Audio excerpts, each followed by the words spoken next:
नमस्कार। आप सुन रहे हैं बुक्स दैट चेंज यू। यह वो जगह है जहां हम ऐसी किताबों की बातें करते हैं जो सिर्फ जानकारी नहीं देती, बल्कि धीरे धीरे हमारी सोच बदल देती हैं, और कभी कभी हमारी पूरी जिंदगी भी। आज की कहानी शुरू होती है एक ऐसे इंसान से जो बाहर से बिल्कुल ठीक दिखता है, लेकिन अंदर से टूटा हुआ है। वह रोज सुबह उठता है, काम पर जाता है, लोगों से मिलता है, लेकिन उसके मन में हमेशा एक सवाल चलता रहता है। मेरी जिंदगी इतनी मुश्किल क्यों है? लोग मुझे समझते क्यों नहीं? मैं खुश क्यों नहीं हूं? शायद कभी न कभी आपने भी ऐसा महसूस किया होगा। वह इंसान भी वही सब महसूस कर रहा था। लोगों की बातें उसे चुभती थीं, अतीत की गलतियां उसे सताती थीं, और भविष्य का डर उसे आगे बढ़ने नहीं देता था। एक दिन वह एक छोटी सी किताबों की दुकान में गया, बस ऐसे ही, बिना किसी खास वजह के, और वहीं एक किताब उसके हाथ में आई। किताब का नाम था the courage to be disliked. पहली नजर में यह नाम थोड़ा अजीब लगा। नापसंद किए जाने का साहस। कौन चाहेगा कि लोग उसे नापसंद करें?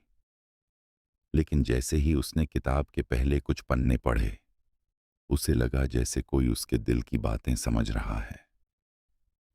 इस किताब में एक अजीब सी कहानी थी। एक युवा लड़का जो अपनी जिंदगी से परेशान है, और एक बूढ़ा दार्शनिक जो उसकी हर सोच को चुनौती देता है। लड़का गुस्से में है, उलझन में है। उसे लगता है कि दुनिया गलत है, लोग गलत हैं, किस्मत गलत है, और दार्शनिक शांत है। वह कहता है, तुम्हारी जिंदगी की जिम्मेदारी किसी और की नहीं, सिर्फ तुम्हारी है। यह सुनकर लड़का भड़क जाता है। वह कहता है, आपको मेरी कहानी नहीं पता। मेरा बचपन मुश्किल था, लोगों ने मुझे चोट पहुंचाई, मेरे पास दुखी होने की पूरी वजह है। और तभी दार्शनिक मुस्कुराता है। वह कहता है,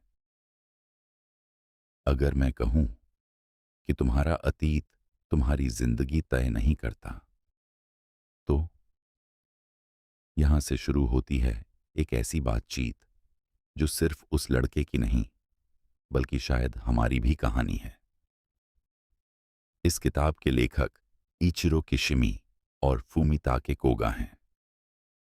इचिरो किशिमी जापान के एक फिलोसोफर हैं जो खास तौर पर एक मनोवैज्ञानिक की सोच से प्रभावित थे, जिसका नाम था एल्फ्रेड एडलर। एडलर की सोच बहुत अलग थी। वह कहते थे, हमारी जिंदगी हमारी पिछली घटनाओं से नहीं, बल्कि हमारे आज के फैसलों से बनती है। सोचिए, अगर यह सच है तो इसका मतलब क्या है? इसका मतलब यह है कि हम अपने दुखों के लिए हमेशा अतीत को दोष नहीं दे सकते। लेकिन यह सुनना आसान नहीं है।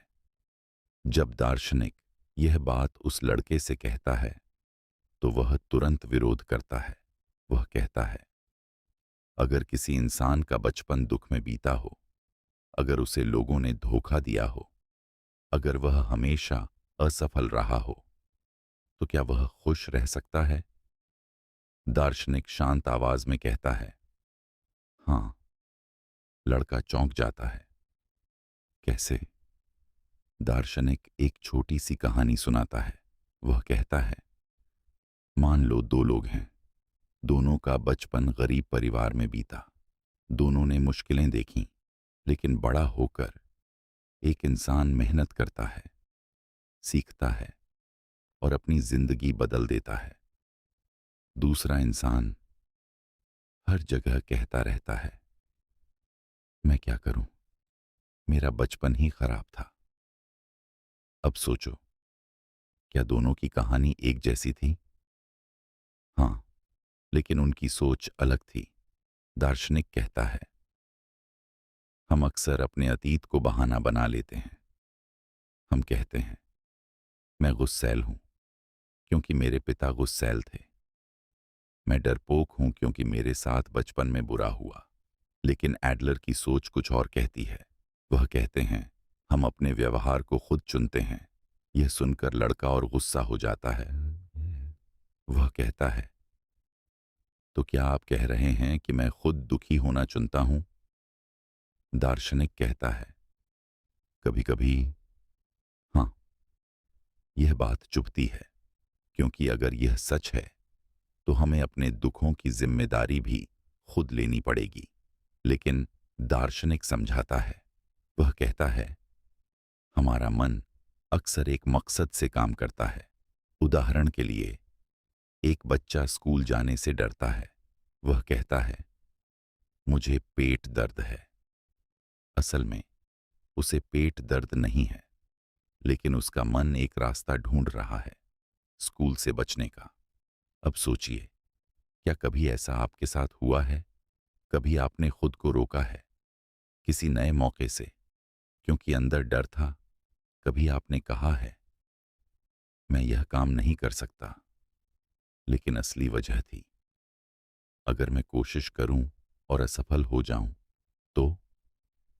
दार्शनिक कहता है, हम में से बहुत से लोग डर से बचने के लिए अपने ही चारों तरफ एक दीवार बना लेते हैं और फिर उसी दीवार के अंदर बैठकर कहते हैं, देखो मेरी जिंदगी कितनी सीमित है। लड़का यह सुनकर चुप हो जाता है, क्योंकि कहीं ना कहीं उसे महसूस होता है कि यह बात उसके लिए भी सच हो सकती है। दार्शनिक फिर कहता है, दुनिया में बहुत लोग हैं जो कहते हैं, अगर मेरा अतीत अलग होता तो मेरी जिंदगी भी अलग होती। लेकिन सच यह है, हमारा अतीत हमें समझा सकता है, लेकिन वह हमें कैद नहीं कर सकता। यहां दार्शनिक एक और गहरी बात कहता है। वह कहता है, लोग दुखी इसलिए नहीं हैं क्योंकि उनके साथ बुरा हुआ। लोग दुखी इसलिए हैं क्योंकि उन्होंने दुख को अपनी पहचान बना लिया है। यह सुनकर लड़का सोच में पड़ जाता है। अगर हम अपने दुखों को पकड़कर बैठे रहें तो वे धीरे धीरे हमारी पूरी कहानी बन जाते हैं। लेकिन अगर हम उन्हें छोड़ दें तो शायद हम एक नई कहानी शुरू कर सकते हैं। दार्शनिक धीरे से कहता है, तुम्हारी जिंदगी अभी खत्म नहीं हुई है। हर सुबह एक नया मौका है और शायद यही इस किताब का पहला बड़ा संदेश है। हम अपनी जिंदगी के लेखक हैं। अतीत एक अध्याय हो सकता है, लेकिन पूरी किताब नहीं। अब जरा खुद से पूछो, क्या तुम अभी भी किसी पुराने दर्द को पकड़े हुए हो? क्या तुम आज भी किसी पुराने डर की वजह से रुक रहे हो? अगर जवाब हां है तो शायद तुम्हें भी वही सवाल पूछना चाहिए जो उस लड़के ने खुद से पूछा था, क्या मैं सच में बदल सकता हूं? और दार्शनिक का जवाब था, हां, लेकिन इसके लिए तुम्हें एक चीज चाहिए, साहस। वह साहस जिसे इस किताब में कहा गया है, नापसंद किए जाने का साहस। और यह कहानी अभी बस शुरू हुई है, क्योंकि आगे दार्शनिक उस लड़के को एक और ऐसी सच्चाई बताने वाला है जो शायद हमारी पूरी सोच हिला सकती है। वह कहने वाला है, दुनिया की लगभग हर समस्या असल में लोगों के बीच रिश्तों की समस्या है। और जब लड़के ने यह सुना तो उसने कहा, अगर यह सच है तो शायद मैं कभी खुश नहीं हो पाऊंगा। लेकिन दार्शनिक मुस्कुराया, क्योंकि उसे पता था असली समझ अभी शुरू हुई है, और शायद आपकी भी। अगर आप चाहें तो अगले हिस्से में हम इस कहानी को आगे बढ़ाएंगे, जहां एक बहुत गहरा सवाल सामने आता है, क्या सच में दुनिया की हर समस्या रिश्तों से जुड़ी है? जब उस लड़के ने यह सुना कि दुनिया की लगभग हर समस्या लोगों के रिश्तों से जुड़ी होती है, तो वह तुरंत बोल पड़ा, यह कैसे हो सकता है? मेरी बहुत सारी परेशानियां तो मेरी अपनी हैं, दूसरों से उनका क्या लेना देना? दार्शनिक हल्के से मुस्कुराया और बोला, अगर इस दुनिया में सिर्फ तुम होते और कोई दूसरा इंसान नहीं होता, तो क्या तुम्हें हीन भावना होती? क्या तुम्हें जलन होती? क्या तुम्हें डर होता कि लोग तुम्हारे बारे में क्या सोचेंगे? लड़का कुछ पल चुप रहा, फिर उसने धीरे से कहा, शायद नहीं। दार्शनिक बोला, यही बात है। ज्यादातर दर्द तब पैदा होता है जब हम खुद को दूसरों से तुलना करने लगते हैं।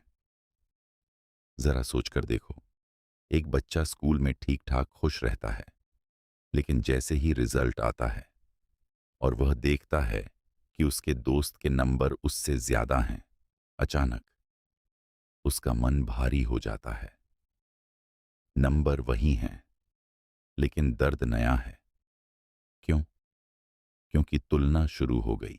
दार्शनिक कहता है, हमारी बहुत सारी परेशानियां हमारे अंदर से नहीं, बल्कि दूसरों से खुद को मापने से पैदा होती हैं।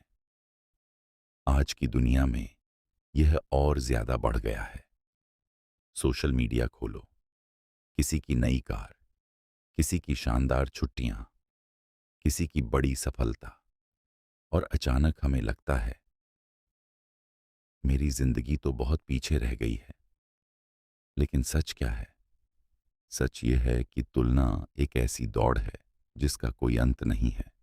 दार्शनिक उस लड़के से कहता है, अगर तुम हमेशा दूसरों से आगे निकलने की कोशिश करते रहोगे, तो तुम्हारी जिंदगी हमेशा एक प्रतियोगिता बन जाएगी।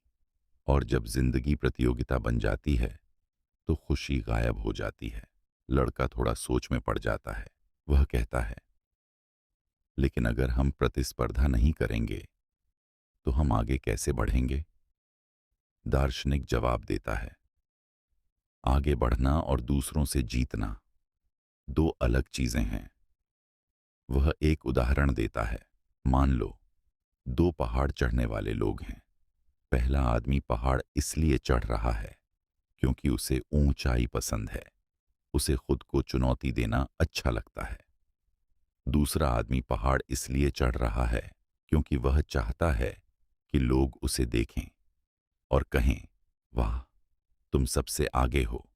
दोनों ऊपर पहुंच सकते हैं भी हैं, लेकिन पहले इंसान को सफर में भी खुशी मिलेगी, दूसरे इंसान को हमेशा डर रहेगा, कहीं कोई मुझसे आगे न निकल जाए।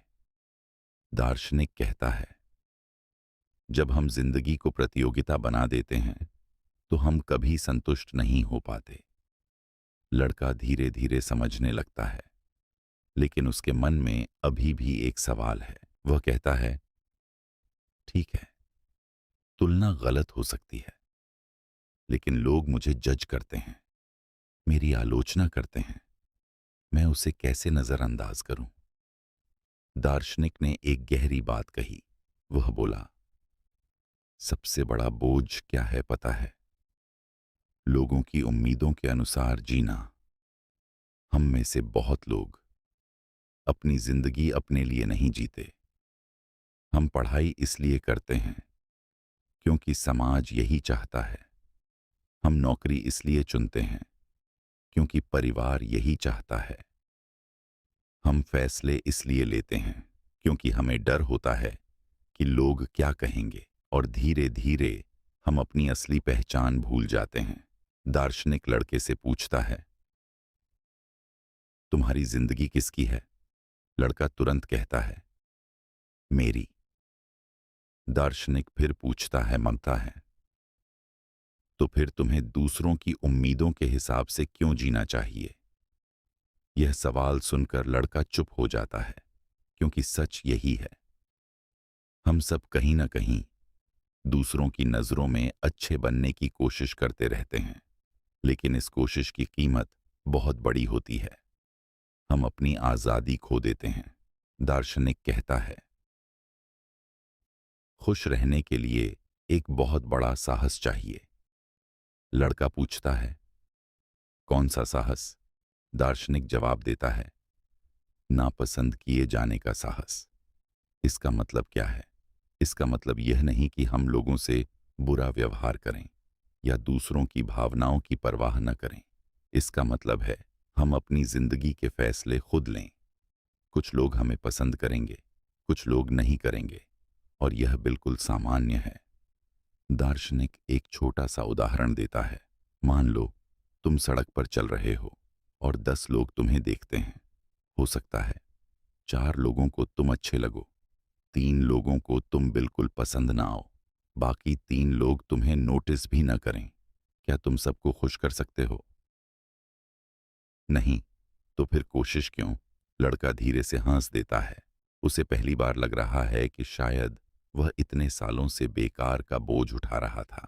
दार्शनिक कहता है, अगर तुम चाहते हो कि हर कोई तुम्हें पसंद करे, तो तुम कभी खुद नहीं बन पाओगे, क्योंकि हर इंसान की उम्मीद अलग होती है। एक व्यक्ति कहेगा, तुम बहुत शांत हो। दूसरा कहेगा, तुम बहुत बोलते हो। एक कहेगा, तुम बहुत महत्वाकांक्षी हो। दूसरा कहेगा, तुम बहुत साधारण हो। अगर हम हर आवाज को खुश करने लगें, तो हमारी अपनी आवाज खो जाती है। दार्शनिक धीरे से कहता है, आजादी का मतलब है अपने रास्ते पर चलने की हिम्मत।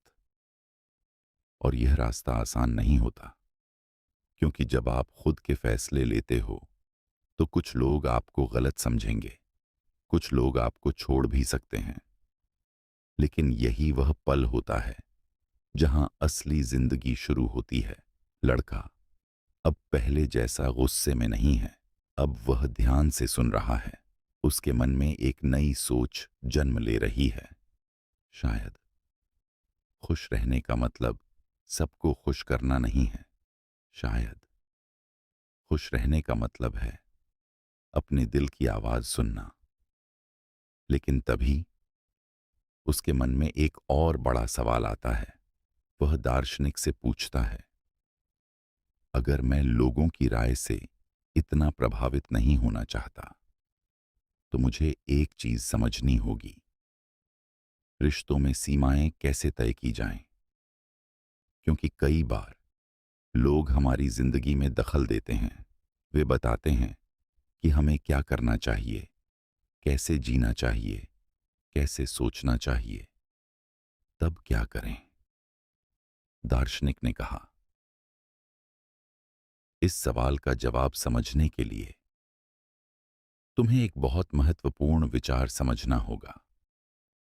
और वह विचार था टास्क का अलगाव, सेपरेशन ऑफ टास्क्स।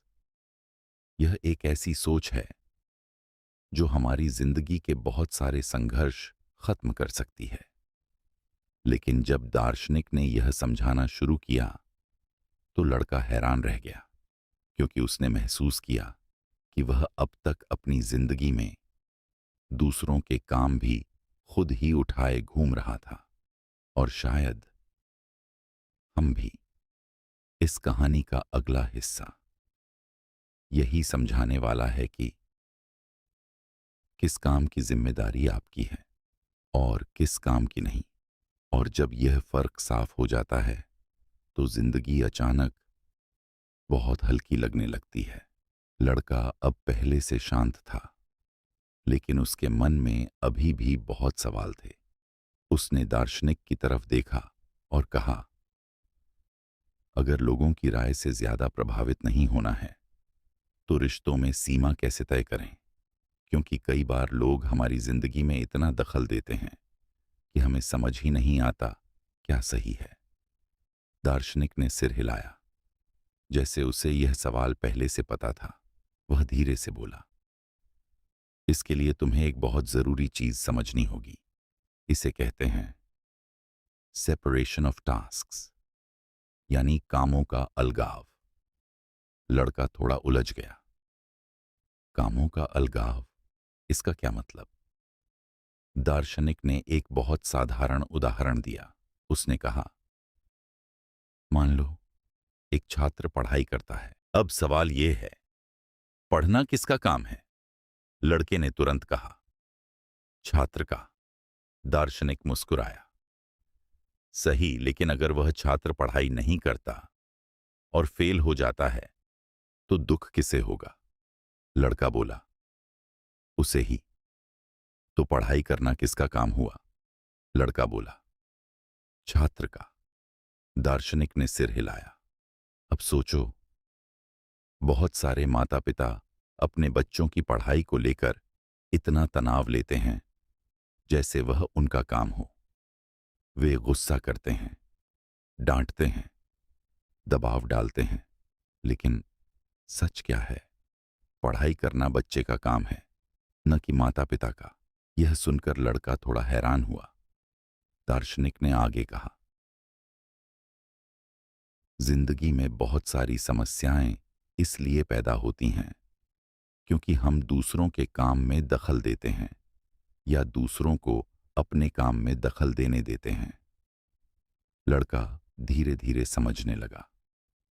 दार्शनिक ने पूछा, अगर तुम कोई फैसला लेते हो और लोग तुम्हारी आलोचना करते हैं तो यह किसका काम है? लड़का चुप हो गया।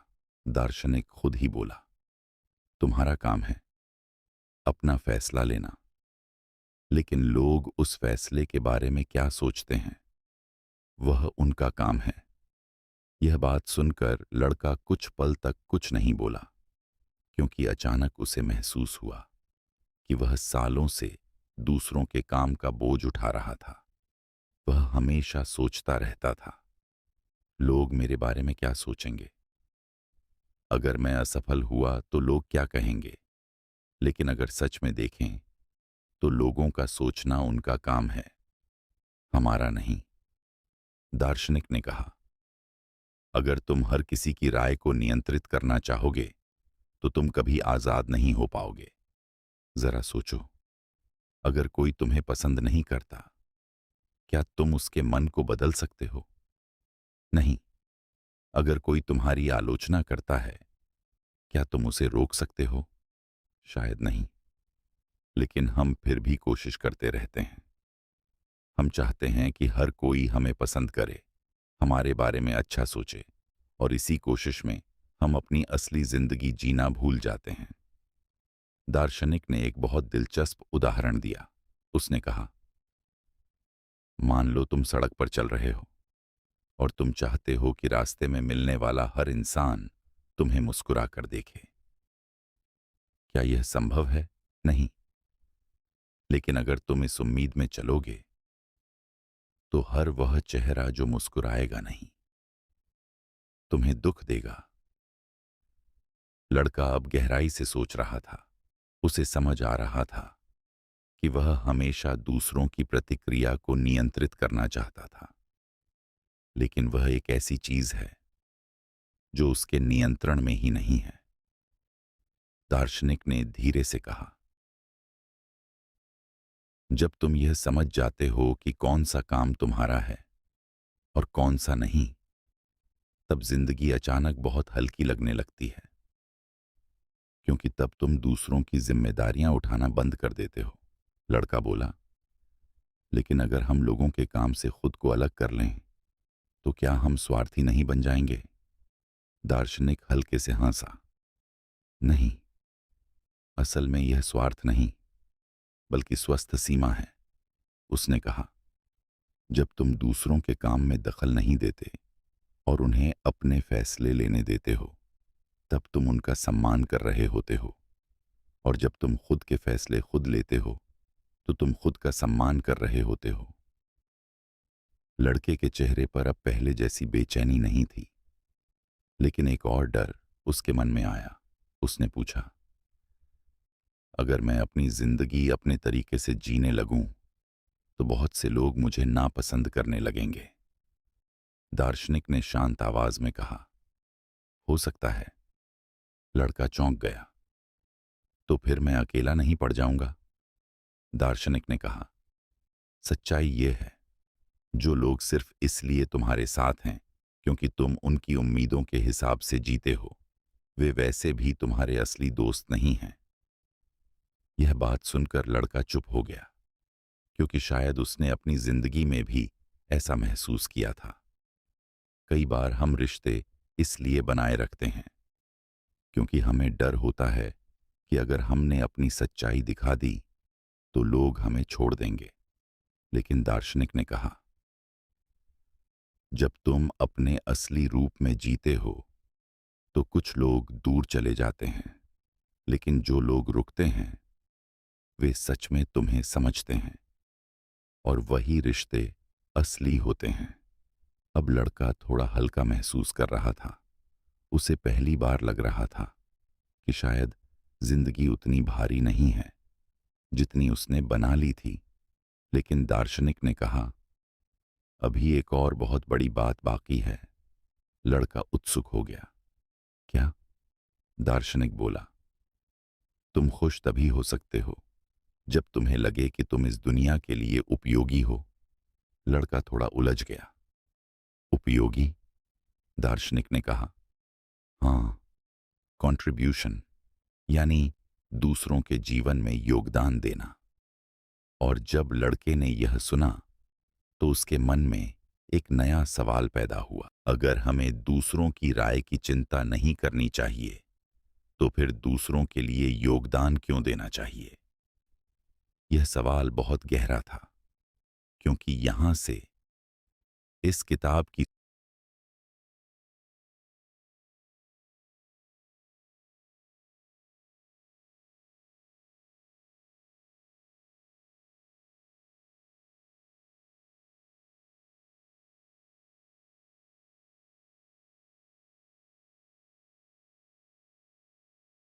सोच एक बिल्कुल नई दिशा में जाने वाली थी। दार्शनिक ने कहा, इंसान अकेले खुश नहीं रह सकता। उसे यह महसूस होना चाहिए कि उसकी मौजूदगी इस दुनिया में मायने रखती है। लेकिन यह महसूस कैसे होता है? क्या पैसे से? क्या प्रसिद्धि से? या कुछ और है जो इंसान को सच में महसूस कराता है कि मैं इस दुनिया के लिए जरूरी हूं? जब दार्शनिक ने इसका जवाब देना शुरू किया तो लड़के को पहली बार समझ आया कि असली खुशी कहां छिपी है, और शायद आपकी जिंदगी में भी। लड़का अब बहुत ध्यान से सुन रहा था। पहले वह हर बात का विरोध करता था, लेकिन अब उसके चेहरे पर एक अलग सी शांति थी। फिर भी उसके मन में एक बड़ा सवाल था। उसने दार्शनिक से पूछा, अगर हमें दूसरों की राय से इतना प्रभावित नहीं होना चाहिए तो फिर आपने कहा कि हमें दूसरों के जीवन में योगदान देना चाहिए। यह दोनों बातें साथ कैसे सही हो सकती हैं?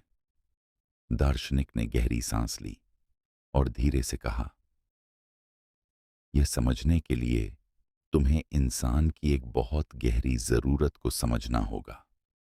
वह बोला, हर इंसान के दिल में एक छिपी हुई इच्छा होती है। वह यह महसूस करना चाहता है कि उसकी मौजूदगी इस दुनिया में मायने रखती है। जरा सोचो, जब कोई तुम्हारी मदद के लिए धन्यवाद कहता है तो अंदर एक छोटा सा सुकून क्यों मिलता है? जब किसी की वजह से तुम्हें लगता है कि तुमने किसी का दिन थोड़ा बेहतर बना दिया तो दिल हल्का क्यों हो जाता है? क्योंकि उस पल हमें महसूस होता है, मैं बेकार नहीं हूं, मेरी मौजूदगी किसी के काम आई।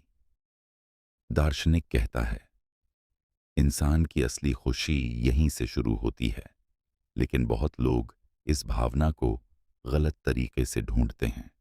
वे सोचते हैं, अगर मेरे पास बहुत पैसा होगा तो लोग मुझे महत्व देंगे। अगर मैं बहुत मशहूर हो जाऊंगा तो लोग मुझे सम्मान देंगे। अगर मैं दूसरों से आगे निकल जाऊंगा तो लोग मुझे स्वीकार करेंगे। लेकिन यह रास्ता खतरनाक है, क्योंकि इसमें हमारी खुशी दूसरों की राय पर निर्भर हो जाती है। आज लोग तारीफ करें, तो हम खुश, कल लोग आलोचना करें तो हम टूट जाते हैं। दार्शनिक ने कहा, सच्चा योगदान वह नहीं है जो लोगों की तारीफ पाने के लिए किया जाए। सच्चा योगदान वह है जो हम इसलिए करते हैं क्योंकि हम इस दुनिया का हिस्सा हैं। लड़का थोड़ा उलझा। क्या आप एक उदाहरण दे सकते हैं? दार्शनिक मुस्कुराया। उसने कहा, मान लो एक सफाई कर्मचारी है जो हर सुबह सड़क साफ करता है। बहुत लोग शायद उसे नोटिस भी नहीं करते, लेकिन अगर वह एक दिन काम पर न आए तो क्या होगा? सड़क गंदी हो जाएगी, लोगों को परेशानी होगी। मतलब क्या हुआ? उसका काम छोटा नहीं था, उसका काम इस समाज को बेहतर बना रहा था। दार्शनिक ने कहा, दुनिया में कोई भी काम छोटा नहीं होता अगर वह किसी के जीवन को थोड़ा बेहतर बनाता है, और यही योगदान है। लड़का अब गहराई से सोच रहा था। उसे महसूस हुआ कि वह हमेशा अपनी कीमत दूसरों की नजरों से तय करता था। अगर लोग उसकी तारीफ करते तो वह खुश होता, अगर लोग उसे नजरअंदाज करते तो उसे लगता कि वह बेकार है। लेकिन दार्शनिक ने कहा, तुम्हारी कीमत दूसरों की राय से तय नहीं होती। तुम्हारी कीमत इस बात से तय होती है कि तुम इस दुनिया के साथ कैसे जुड़े हुए हो, और यह जुड़ाव कंपटीशन से नहीं, कंट्रीब्यूशन से आता है। जब हम दूसरों से आगे निकलने की कोशिश करते हैं तो हम अकेले हो जाते हैं, लेकिन जब हम दूसरों के जीवन में योगदान देते हैं तो हम जुड़ जाते हैं। दार्शनिक ने एक और कहानी सुनाई। उसने कहा, एक छोटा बच्चा पहली बार चलना सीख रहा था। वह गिरता है, फिर उठता है, फिर गिरता है, लेकिन उसके माता पिता उसे देखकर मुस्कुराते हैं और ताली बजाते हैं।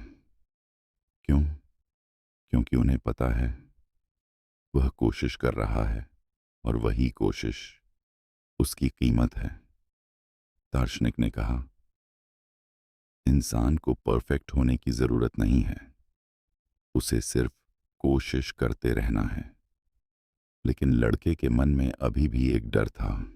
उसने धीरे से पूछा, अगर मैं पूरी कोशिश करूं और फिर भी लोग मुझे स्वीकार न करें तो? दार्शनिक ने तुरंत जवाब दिया, यह उनका काम है, तुम्हारा नहीं। लड़के को तुरंत याद आया, सेपरेशन ऑफ टास्क्स। तुम्हारा काम है ईमानदारी से जीना। लोग तुम्हें पसंद करेंगे या नहीं, वह उनका काम है।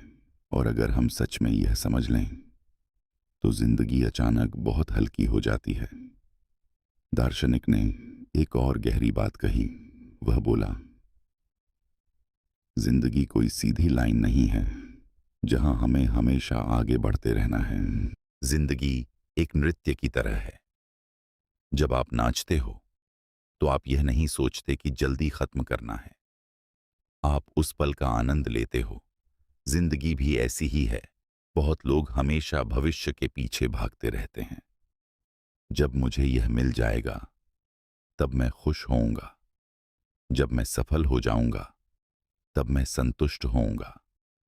लेकिन वह दिन कभी नहीं आता, क्योंकि हम वर्तमान को जीना भूल जाते हैं। दार्शनिक कहता है, खुशी कोई मंजिल नहीं है, खुशी जीने का तरीका है। अगर हम हर दिन छोटे छोटे योगदान करें, हर दिन ईमानदारी से जिएं, तो जिंदगी अपने आप अर्थपूर्ण बन जाती है। लड़का अब बिल्कुल शांत था। उसे लग रहा था जैसे उसकी जिंदगी की बहुत सारी गांठें खुल रही हैं। लेकिन तभी दार्शनिक ने कहा, अभी एक आखिरी और सबसे महत्वपूर्ण बात बाकी है। लड़का उत्सुक हो गया। क्या? दार्शनिक बोला, अगर तुम सच में आजाद होना चाहते हो तो तुम्हें वर्तमान में जीना सीखना होगा, क्योंकि बहुत लोग अपने अतीत में फंसे रहते हैं या भविष्य की चिंता में, और इसी वजह से वे आज को खो देते हैं। दार्शनिक ने कहा, जिंदगी का असली अर्थ इसी पल में छिपा है। जब लड़के ने यह सुना तो उसे पहली बार महसूस हुआ कि शायद वह इतने सालों से भविष्य की चिंता में आज की जिंदगी जीना ही भूल गया था, और अगला हिस्सा उसी सच्चाई को खोलने वाला था। क्योंकि जब इंसान सच में वर्तमान में जीना सीख जाता है, तब उसे समझ आता है कि जिंदगी उतनी जटिल नहीं है जितनी हमने बना ली है। लड़का अब पहले जैसा नहीं रहा था। जब वह पहली बार उस दार्शनिक के पास आया था, उसके चेहरे पर गुस्सा था, शिकायत थी और एक भारीपन था। लेकिन अब उसके चेहरे पर एक गहरी सोच थी। उसे महसूस हो रहा था कि उसकी जिंदगी की बहुत सारी समस्याएं बाहर की दुनिया से नहीं, बल्कि उसकी सोच से पैदा हुई थीं। फिर भी उसके मन में एक आखिरी सवाल था। उसने धीरे से पूछा, अगर मैं अतीत को छोड़ दूं, अगर मैं दूसरों की राय के डर से आजाद हो जाऊं, अगर मैं योगदान देने की कोशिश करूं, तो क्या मेरी जिंदगी सच में बदल जाएगी? दार्शनिक ने उसकी आंखों में देखा और शांत आवाज में कहा, हां, लेकिन एक शर्त पर। लड़का उत्सुक हो गया। कौन सी शर्त? दार्शनिक बोला, तुम्हें वर्तमान में जीना सीखना होगा। लड़का थोड़ा हैरान हुआ। वर्तमान में? दार्शनिक ने कहा, हां, क्योंकि ज्यादातर लोग अपनी जिंदगी दो जगहों में खो देते हैं। या तो वे अतीत में फंसे रहते हैं या भविष्य की चिंता में। कोई सोचता है, अगर मेरे साथ बचपन में ऐसा न हुआ होता तो मेरी जिंदगी बेहतर होती। कोई सोचता है, अगर मैं असफल हो गया तो, अगर लोग मुझे स्वीकार नहीं करेंगे तो। और इसी सोच में आज का दिन निकल जाता है। दार्शनिक ने कहा, जिंदगी कोई लंबी सीधी सड़क नहीं है जहां हमें बस अंत तक पहुंचना है। जिंदगी एक एक पल का अनुभव है। वह एक नृत्य की तरह है। जब आप नाचते हो तो आप यह नहीं सोचते कि जल्दी खत्म करना है। आप उस पल को महसूस करते हो, उस संगीत को जीते हो।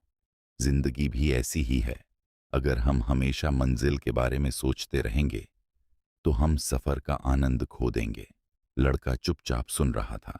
दार्शनिक ने आगे कहा, बहुत लोग कहते हैं, मैं तब खुश होऊंगा जब मुझे यह मिल जाएगा, जब मुझे अच्छी नौकरी मिल जाएगी, जब मेरे पास पैसा होगा, जब लोग मुझे सम्मान देंगे। लेकिन वह दिन कभी नहीं आता, क्योंकि जैसे ही हम एक मंजिल तक पहुंचते हैं, हम अगली मंजिल के पीछे भागने लगते हैं और इसी दौड़ में पूरी जिंदगी निकल जाती है।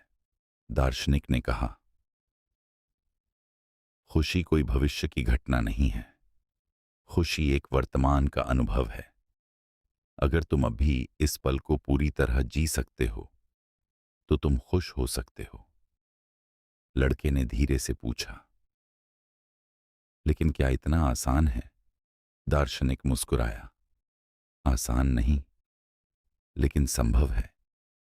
उसने कहा, हर सुबह जब तुम उठते हो तो तुम्हारे पास एक नया दिन होता है, एक नया मौका।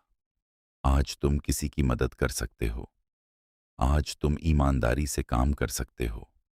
आज तुम अपने डर के बावजूद एक छोटा कदम आगे बढ़ा सकते हो। और यही छोटे छोटे कदम धीरे धीरे एक नई जिंदगी बनाते हैं। लड़के के चेहरे पर अब एक हल्की मुस्कान थी। वह बोला, तो असली साहस क्या है? दार्शनिक ने कहा, असली साहस है खुद के रूप में जीने का साहस। असली साहस है लोगों की उम्मीदों से बाहर निकलने का साहस। असली साहस है गलती करने के बावजूद आगे बढ़ने का साहस। और सबसे बड़ा साहस है नापसंद किए जाने का साहस, क्योंकि जब आप सच में अपने रास्ते पर चलते हो तो हर कोई आपको समझेगा। यह जरूरी नहीं। कुछ लोग आपको गलत समझेंगे, कुछ लोग आपकी आलोचना करेंगे, कुछ लोग शायद आपको छोड़ भी देंगे, लेकिन उसी रास्ते पर आपको असली आजादी मिलेगी। दार्शनिक ने आखिरी बात कही, जिंदगी का मतलब दूसरों से बेहतर बनना नहीं है। जिंदगी का मतलब है हर दिन थोड़ा बेहतर इंसान बनना, थोड़ा ज्यादा ईमानदार, थोड़ा ज्यादा साहसी, थोड़ा ज्यादा दयालु। और जब आप इस तरह जीते हो तो आपको धीरे धीरे महसूस होता है कि जिंदगी बोझ नहीं है, जिंदगी एक अवसर है। लड़का कुछ देर तक चुप रहा, फिर उसने गहरी सांस ली और कहा, शायद पहली बार मुझे लग रहा है कि मेरी जिंदगी बदल सकती है। दार्शनिक मुस्कुराया। जिंदगी हमेशा बदल सकती है जब इंसान अपनी सोच बदलने का साहस करता है। और शायद ये कहानी सिर्फ उस लड़के की नहीं थी, शायद ये हमारी भी कहानी है, क्योंकि हम सब कहीं ना कहीं दूसरों की राय के डर में जीते हैं। हम सब कभी न कभी अपने अतीत के बोझ में फंस जाते हैं, और हम सब कभी न कभी ये भूल जाते हैं कि जिंदगी अभी इसी पल में हो रही है। तो आज खुद से एक सवाल पूछो, क्या मैं अभी भी उस जिंदगी को जी रहा हूं जो लोग मुझसे उम्मीद करते हैं, या मैं वह जिंदगी जी रहा हूं जो सच में मेरा दिल चाहता है? अगर जवाब आपको थोड़ा बेचैन कर रहा है तो शायद यही वह पल है जहां बदलाव शुरू हो सकता है। क्योंकि सच ये है, जिंदगी बदलने के लिए किसी बड़ी घटना की जरूरत नहीं होती। कभी कभी बस एक नई सोच ही काफी होती है। और शायद आज आपके अंदर भी वह नई सोच जन्म ले चुकी है। अब फैसला आपके हाथ में है। क्या आप वैसे ही जीते रहेंगे जैसे अब तक जीते आए हैं, या फिर आज से थोड़ा साहस दिखाएंगे, वह साहस जिसे इस किताब ने एक नाम दिया है, नापसंद किए जाने का साहस।